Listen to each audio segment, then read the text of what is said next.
After my older sister Cecilia and I hit adulthood, our parents dropped a bomb. One of us had to run the family business, the other had to marry into the Spencer family in Norwich City. Cecilia, blinded by greed, called dibs on the company without blinking. Problem was, she was all talk, spent her days jet-setting and partying while the business tanked. Within a year, she'd burned it all to the ground. Me? I got the Spencer name and popped out 2 boys, locking in my spot as the rich wife. Cecilia couldn't handle it. Jealousy made her snap. She straight up stabbed me at a family party. Next thing I knew, I was back on the day we had to choose. Cecilia didn't even pause. I'll marry into the Spencer family. The business can go to Demi. I laughed. My poor clueless sister. She had no idea she was walking straight into hell. I fell for Mike Spencer the second I saw him. I want to be with him. Demi's way smarter. She'll totally crush it running the company. Our parents looked ready to hand me over to the Spencers, but Cecilia freaked. Her face turned bright red, like she was about to combust. Girl was desperate to snag Mike and seal her spot as the wife of some rich heir. Funny thing, just a few days ago she was out here flexing about being a boss babe. Now she'd flipped the script completely. Mom and Dad were too stunned to say anything, totally thrown off by how fast she switched up. Me? I stayed quiet on the couch, flipping through the company's financials with a smirk. Even with a second shot at life, Cecilia couldn't help crashing headfirst into the same mess. Mom kept quiet, but Dad had thoughts, as usual. Cecilia, it's better to count on yourself.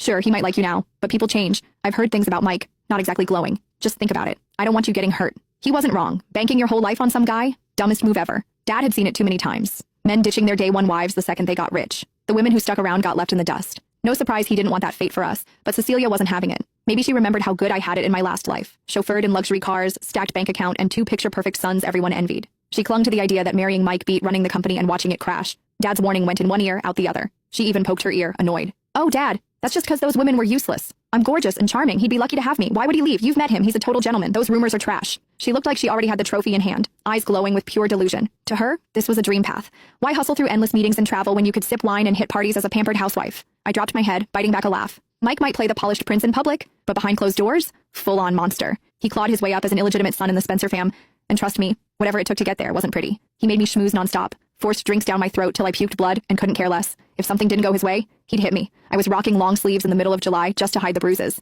And the Spencers? Total snake pit. Power games, fake smiles, nonstop backstabbing. That house didn't just ruin you, it swallowed you whole. How could that even compare to peacefully running the family business? But she was set. Our parents just sighed and retreated to their room, done arguing. On her way out, Cecilia tossed me a smug little smirk. Demi, when the company crashes and you're broke, hit me up. Maybe I'll let you carry my purse. I grinned. We'll see who ends up begging. Poor thing. So lucky she gets to be smacked around by her doting husband and trashed by her lovely in-laws. Meanwhile, I'm stuck crying in my billion-dollar office. Oh, and occasionally hiring a few hot guys for fun.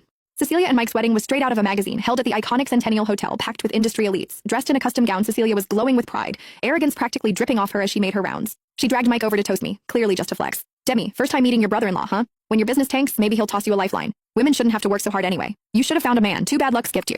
She really thought she'd finally won. That look on her face? Pure victory. Mike gave me a polite nod, playing the part. But the second her tone turned smug, I caught the flicker in his eyes, his brow twitching. I knew that look. I'd lived it. He was already sick of her. Cecilia was a walking disaster.